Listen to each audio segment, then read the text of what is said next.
They sold my room for my sister's wedding fund, but forgot whose name was on the deed.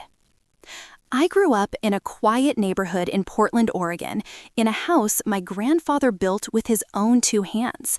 That house wasn't just a place we lived, it was a testament to family loyalty, a sanctuary where every brick carried stories of sacrifice and love. My grandfather worked for 40 years in a sawmill, saving every penny to leave that property as his legacy. Before he died, when I was only 8, he put my name on the deed.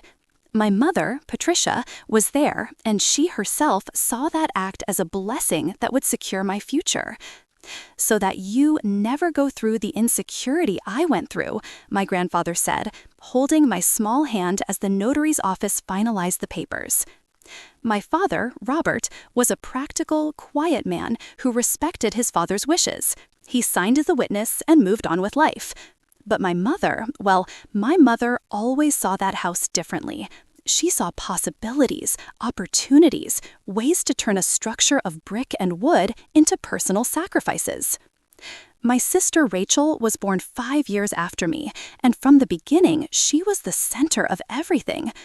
While I grew up learning the value of work and responsibility, Rachel grew up knowing the world would rearrange itself according to her needs. My mother carried her in her arms as if she were a rare treasure, and the way she looked at Rachel was different from how she looked at me. It wasn't a different love, but a blind devotion, the kind of fixation that suffocates as much as it comforts. At 17, I started working at an accounting office in Portland. At 18, when I enrolled at the University of Oregon to study business, I paid for my own housing in the university dorms. By 20, I had saved enough to join an internship program in Seattle, Washington. My life was on a safe, predictable, and, above all, independent path. Rachel, on the other hand, spent her days in extracurricular activities, weekend parties, and dreams of a fairy tale wedding that would cost more than most houses are worth. She never worked. She never saved. She simply existed, and the world adapted. When Rachel turned 22, she met a guy named Brandon at a bar in Portland. Brandon was handsome in the superficial way that attracts women like Rachel, with a perfect smile, designer clothes, and the ability to spend money as if it fell from the sky. He sold car insurance to middle-class people, and somehow, in Rachel's mind, that made him the prince she had been waiting for. 3 months after meeting him, she announced she was engaged. 3 months. As if a lifetime of planning, getting to know someone, and commitment could happen in the span between spring and summer? My mother burst into tears of joy. My father just nodded. And I, sitting at the dinner table in the house my grandfather had left behind, simply watched as my future began to vanish without anyone having knocked on its door. The wedding was set for June at a resort on Cannon Beach, about half an hour from Portland. Rachel demanded the best: imported white orchids, a DJ known up and down the Pacific Coast, a photographer who had covered celebrity weddings, and a buffet that included shrimp, Wagyu beef, and a 5-tier cake sculpted by the most famous pastry chef in Portland. The cost? $75,000. That's what my mother told us at a Sunday dinner, where she presented the budget as if it were a legal sentence we all had to serve. My father swallowed hard. He earned a good living, but $75,000 was money that would take 2 years to save if every cent of his salary was diverted. But my mother already had a solution, and that was the moment everything changed. "We're going to sell the upstairs room," she said, with a calmness that made it sound like she was talking about rearranging furniture. Marcus's. She always called me Marcus, my legal name, as if we weren't the same person, as if that technical name created distance between us. My father blinked once, then twice. "You mean sell off the back part of the yard?" he asked. "No, Robert, the room. Sell the room." My chest froze. The upstairs room was mine. It had been mine since the house was built. It was where I read at night when things got tense. It was where I cried in silence when my mother compared me to Rachel. It was where I kept my school awards, my framed college scholarship, my work certificates. It was my sanctuary. "You can't sell my room," I said, my voice low and firm. "My name is on the deed." My mother looked at me as if I had just uttered a blasphemy. "You don't understand, Marcus. This is for the family. Rachel needs this money. She's building her life, her marriage. You have a job. You have a future." "I have a future in the house my grandfather left for me," I replied. "Exactly," she said, as if she had dismantled my argument in 2 words. "In the house. The house is the inheritance. The room is just a room." But it wasn't just a room. It was my grandfather's promise. It was the security he had tried to give me when he felt death approaching. "That's theft, Mom." Those words left my mouth like a heavy object falling between us like a stone in calm water. Rachel started to cry. My father simply set his fork aside, and my mother turned white, then red, then white again. "Do you know the meaning of theft, Marcus? It's when you take something from someone who needs it.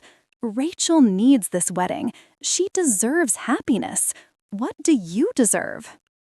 What followed were weeks of a corrosive silence. My mother wouldn't speak to me. She would walk past me as if I were a ghost, a nuisance who had questioned her divine authority as a mother.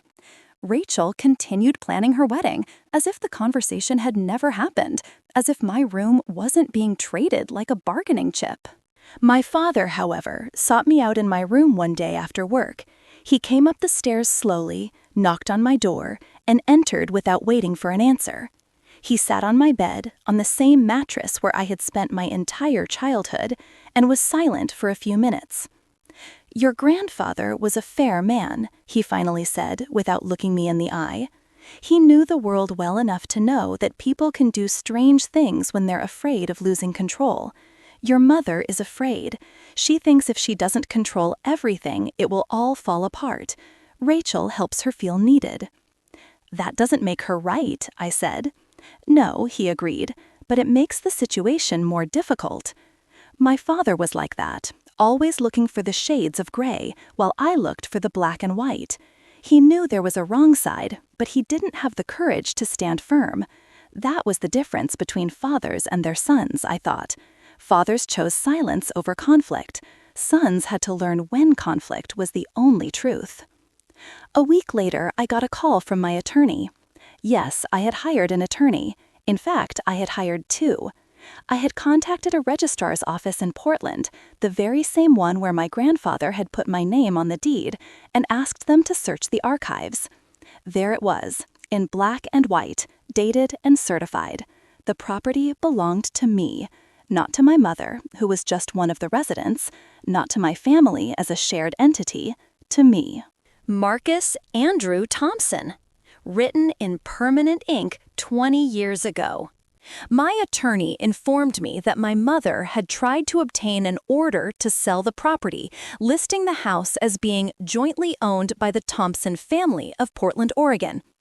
She had visited the registrar's office and asked if it was possible to update the records. The clerk informed her that the property was under a single name and that any change would require my signature or a court order. My mother had then hired her own lawyer, a man named Ronald Kemp, who regularly represented clients in minor real estate fraud cases. She was going to fight for the rights to my house. She was going to fight me, her own son, for the chance to sell my room to fund her daughter's dream wedding. Something broke inside me at that moment. It wasn't anger exactly. It was a kind of deep loneliness. The recognition that the people who were supposed to love me unconditionally saw my family loyalty as a currency they could trade. So I did what anyone confronted with betrayal would have to do. I protected the only thing that was truly mine. I sent a certified letter to my mother through my attorney informing her that any attempt to sell, transfer, or negotiate the property to which I held legal title would result in legal action against her and any third party who tried to participate in the transaction. I filed a notice of interest against the property, which meant no one could do anything with the house without my written approval. And then I endured.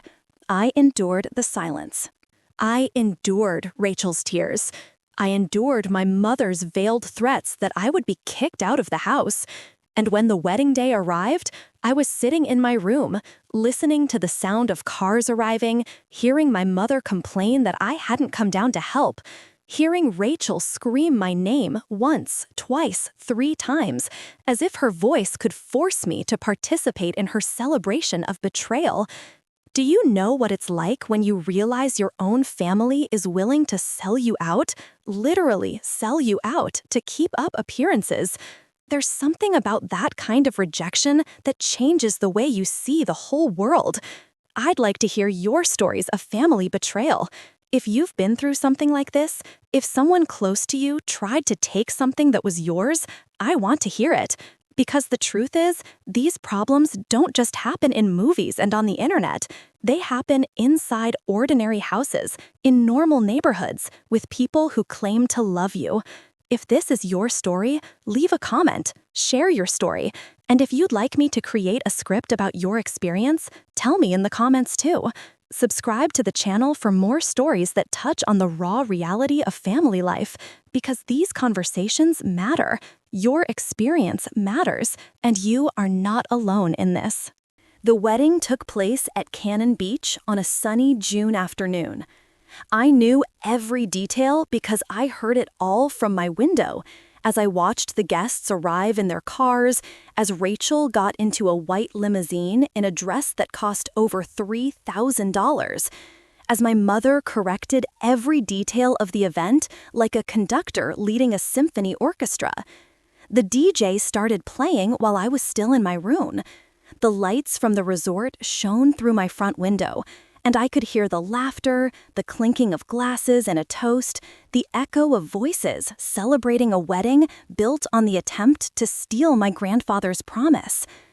My father had given up on convincing me to come down.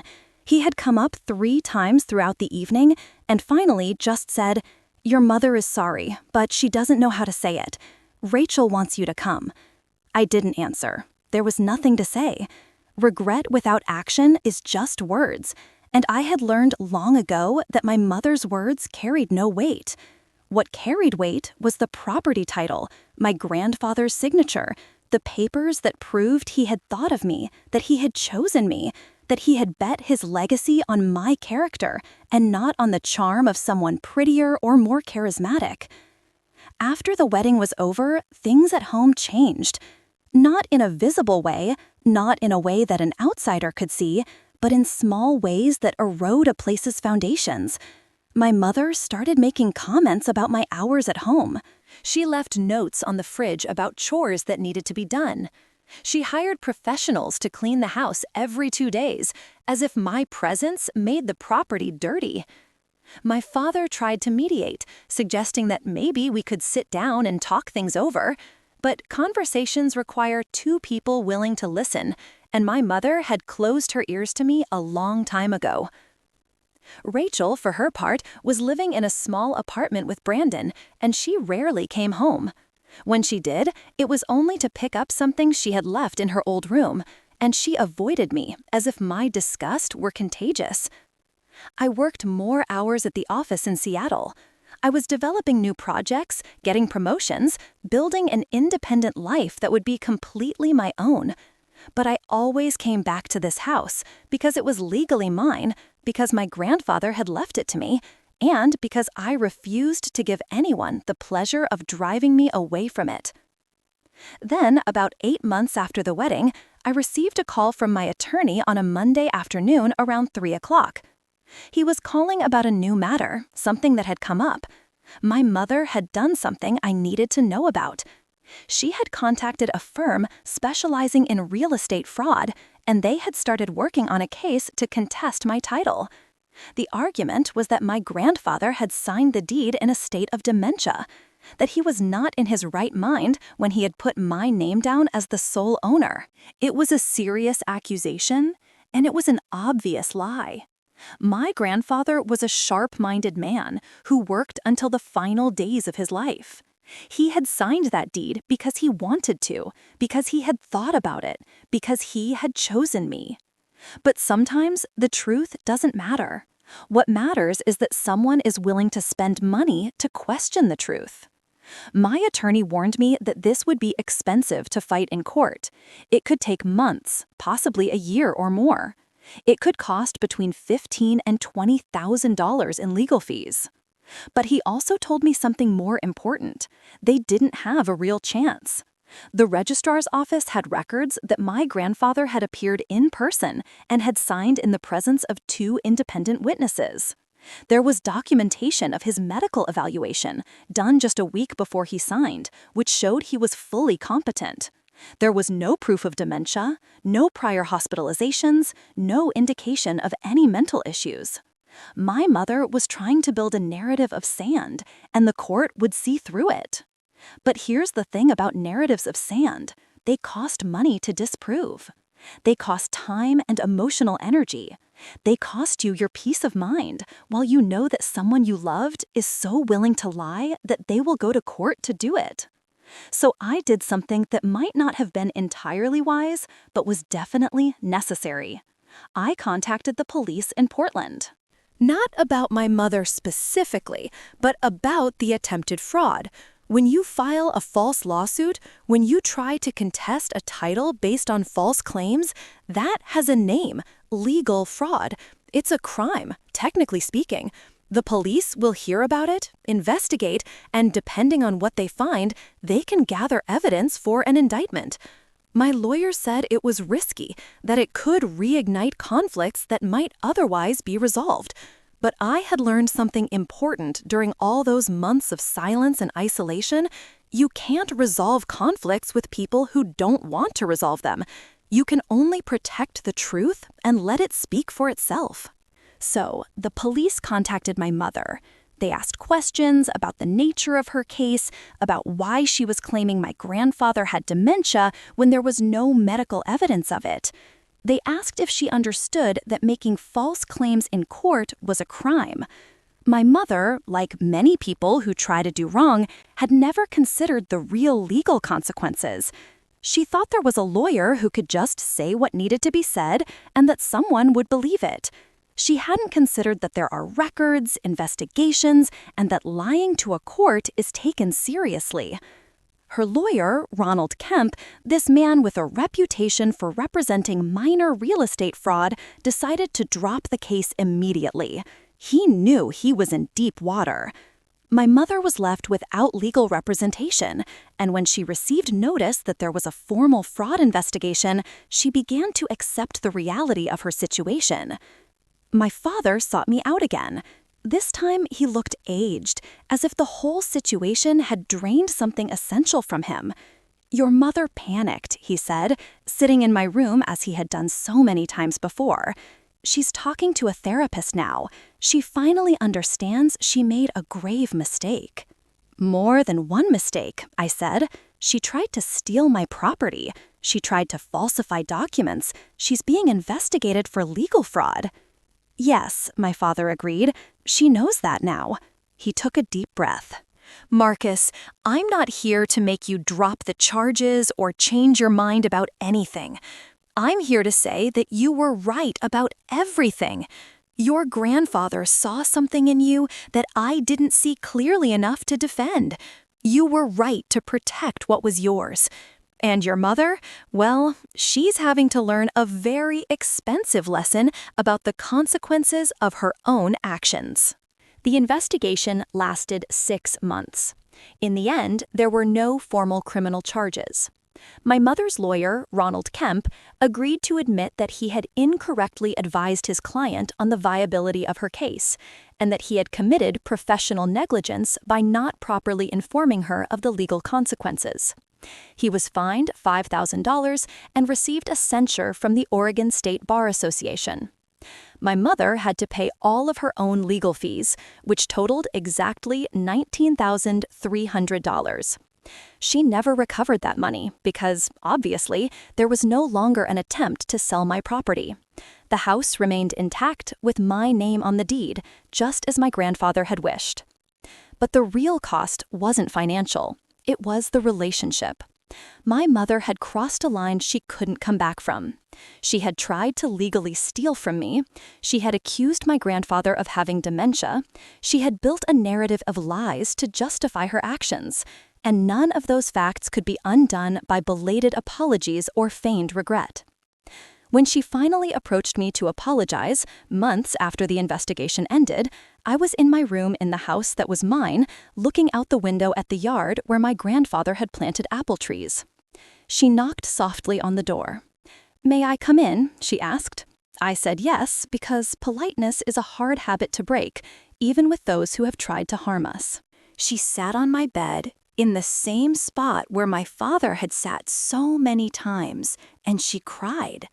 "I'm a horrible mother," she said. "You're not a horrible mother," I replied. "You're just a person who made horrible choices. There's a difference." She asked for forgiveness. She offered to pay all my legal fees, which totaled $14,300 because my lawyer was fairer than hers. She said Rachel had agreed to contribute $500, which was such a completely ridiculous joke that I almost laughed. But I accepted the money because it was the least they could do. And I accepted the apology because denying remorse is another kind of cruelty. But I didn't forgive. Not completely. Forgiveness is something you have to earn, and my mother still had a lot of work to do to earn mine. What surprised me most in the months that followed was how the truth has a way of spreading. Rachel had told a few friends about what happened, and those friends told other people.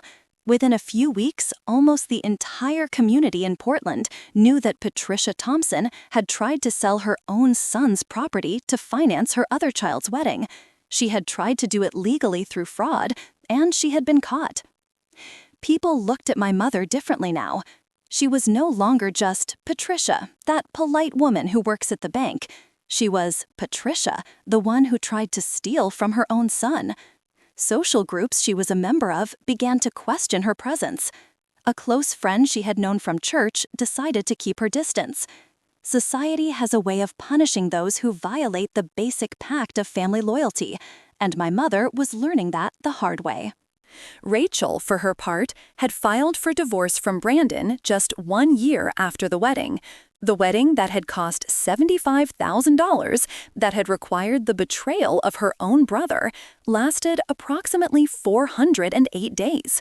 Brandon had privately admitted that he had married Rachel because he had doubts about his own future and thought a grand wedding would be a good investment in personal stability. That wasn't love. It wasn't even compatibility. It was delusion financed by betrayal. When Rachel finally spoke to me again months after the divorce, she was different. It wasn't a complete transformation, but there was a humility that hadn't existed before. She apologized for her part in the scheme. She admitted she had been selfish, that she had thought of the wedding as something she was owed rather than something she should earn. "I didn't understand in time," she said, sitting on the living room sofa, "that it wasn't your job to give me the world, that you had the right to say no." I accepted her apology too, but I maintained an emotional distance that hadn't existed before. We are siblings now, technically. We live under the same roof occasionally when she visits to see my father, but we are not close in the way that siblings should be. There is a coldness between us, a space that cannot be fully closed because it holds too many wounds. My father, however, had changed in a positive way. He had started to assert himself. When my mother tried to do things that were unfair, he openly disagreed. When she tried to blame me for something, he defended me. He had finally learned that loyalty to someone who was wrong was just his own cowardice in a different disguise. I want to say something to the many of you who watch these videos and have also been hurt by your families. There is an important message here that isn't about revenge, though I'm sure some of you wish it were. It's about protection. It's about recognizing that sometimes the people who should love you unconditionally see your love as a weakness they can exploit. It's about having the courage to say no, even when it means being alone. And it's about understanding that the truth, even if it takes a while to be revealed, always finds its way to the light. If you are going through something similar now, if your family is trying to manipulate or harm you, please know that you are not alone. There are many of us who understand this particular pain. Leave a comment and share your story. If you'd like me to make a video about your case, let me know. And if this video helped you feel less alone, subscribe to the channel. Share it with others who might benefit from hearing these stories of resilience and courage.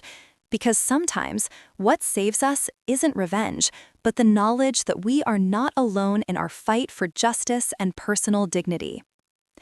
A year after the investigation ended, I received a letter from my grandfather. Well, not exactly from my grandfather, who had passed away 20 years ago. It was a letter he had written to me years before his death, which my father had stored in a box in the basement of the house. The letter was aged, yellowed, but the words were clear. My grandfather had written, "For Marcus, when you grow up and understand the meaning of this house, I am leaving this property to you because I see a quality in you that many lack, the ability to stay true to what is right, even when it comes at a cost. Your mother is a good woman, but she sometimes confuses family loyalty with personal sacrifice. I wanted to make sure you would never have to choose between your future and keeping the peace in a family that doesn't honor who you are. This house is not just a place where you live.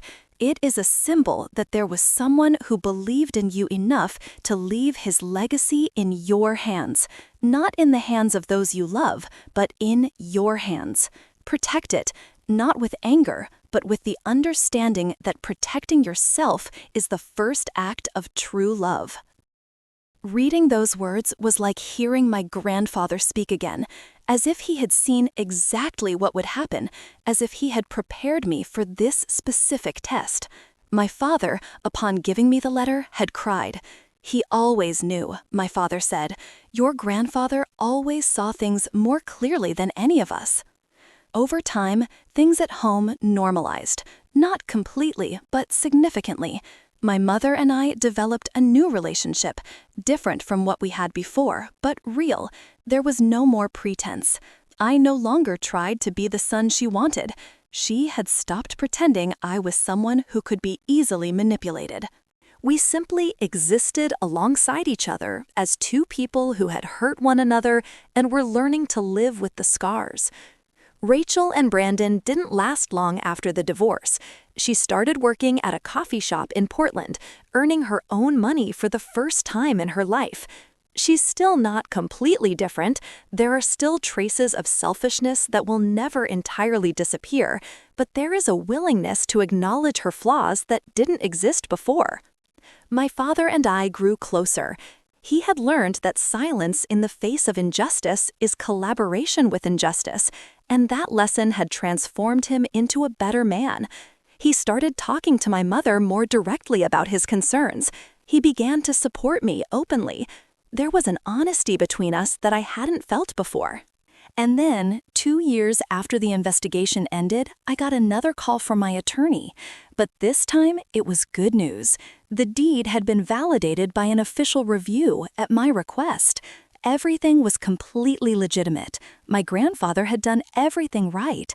My name was permanently recorded as the sole, unequivocal owner. There were no questions, no legal loopholes, nothing anyone could ever exploit again. The property was definitively, completely, irrevocably mine. I shared this news with my father first. He simply smiled and nodded his head. "Your grandfather would be proud," he said. And maybe he was. Maybe, somewhere in the universe, there was a part of him that knew I had honored his will, that I had protected what he left behind, that I had understood the importance of that simple act of signing a paper with my name on it. Life went on. I was promoted at my job in Seattle.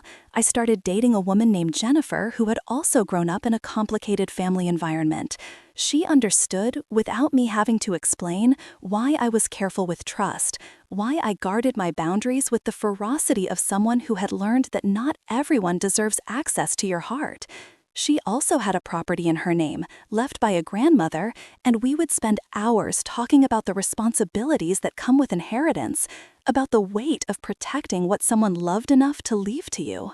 My father aged well. He and my mother were never the passionate couple from a fairy tale, but they developed something perhaps more valuable: mutual respect. He had learned that defending the truth sometimes means disagreeing with those you love. She had learned that controlling is not the same as loving. But the real story, the true lesson I want you to take from this narrative, isn't about winning or losing. It's not about being right while others are wrong. It's about understanding that sometimes you have to put yourself first. You have to protect not only your material assets, but your integrity, your truth, your sense of justice. When you do that, when you refuse to be manipulated by those who should protect you, you offer them an opportunity for growth as well. It might not seem that way at the moment.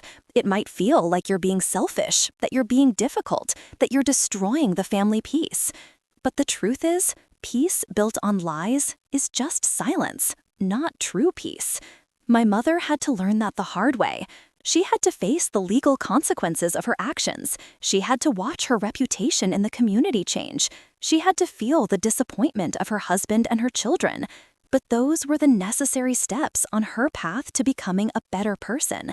If I had simply given in, if I had signed the property over to her, I wouldn't have just harmed myself. I would have harmed her too, by allowing her to continue in a destructive pattern of behavior without any consequences to force her to change. Sometimes the most loving act we can perform is to say no. Today, the house in Portland remains exactly as my grandfather left it. I've kept his original furniture in several rooms. I've kept his wood shop as it was, with his tools hanging on the walls exactly where he had placed them. I visit the house regularly, even though I live in Seattle, because it's important for me to keep alive the memory of what he had built, both physically and as a symbol of family integrity. My father has taken to looking after it when I'm away, and he does so with a care that honors him. Rachel has visited our grandfather's workshop a few times, and she stood in silence, as if trying to understand who this man was who had left such an important legacy of love for his grandson. She never asked for anything related to the room again. The room remains as it was, my sanctuary, the place where I keep my childhood memories, where I read at night, where sometimes Jennifer and I sleep when we visit my parents. My mother never again tried to sell property or manipulate situations legally. She sometimes says that going through the investigation, losing her reputation, and being questioned by the community was the most educational experience of her life. She says she learned the value of honesty too late, but at least she learned it before it was too late to fix anything. She and I often have coffee together when I'm in Portland, and we talk about light things. We haven't gone back to the relationship we had before, because that relationship was based on my naivety and her ability to exploit it. The new relationship is based on honesty, respect, and a mutual understanding that we are two different adults who sometimes make mistakes. There is a truth that took me years to fully comprehend and which I want to share with each of you now. When you protect the truth, when you refuse to be manipulated, when you say no, even when it comes at a cost, you are not just protecting yourself. You are offering others the opportunity to be better people. You are creating consequences that, while painful, can lead to genuine transformation. You are telling the universe that there are certain values that cannot be negotiated, certain principles that cannot be compromised. And when you stand firm in those values, even under extreme pressure, you discover a strength in yourself you never knew you had. My life isn't perfect. My relationship with my family isn't perfect. But it is real, and that reality is more valuable than any counterfeit harmony. I recommend that all of you ask yourselves a difficult question. What price are you willing to pay for your integrity? What is the line you are unwilling to cross? Because when you know the answer to those questions, when you establish your boundaries and defend them with everything you have, you discover who you really are. You discover the strength that exists within you, a strength that doesn't depend on the approval of others, that isn't dependent on the conditional love of your family, that exists simply because you decided you deserved to be respected. I want to thank all of you who have watched this video to the end. Share your stories in the comments.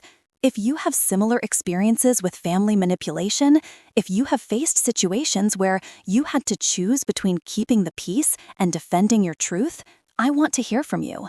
Leave comments. Subscribe to the channel for more stories about resilience, justice, and the difficult journey of rebuilding family relationships after betrayal. And if this video touched you, if it made you think about your own limits and values, share it with others who might benefit from these conversations. Because in the end, what really matters is not who wins or who loses. What matters is that we stay true to ourselves, that we protect what defines us, that we have the courage to stand tall even when everyone around us is trying to knock us down. My story with my mother, my sister, my house in Portland, and the property that was left to me is still being lived. But now, years after these tumultuous events, I can say with confidence that I did the right thing, not just for me, but for all of us. Because the truth, when it is finally revealed, when it is defended with the necessary legal care and precision, when it is honored by the relationships that change as a result, has a transformative power that no amount of silence or compromise can achieve. May my family's story serve as a lesson and an inspiration to you as well.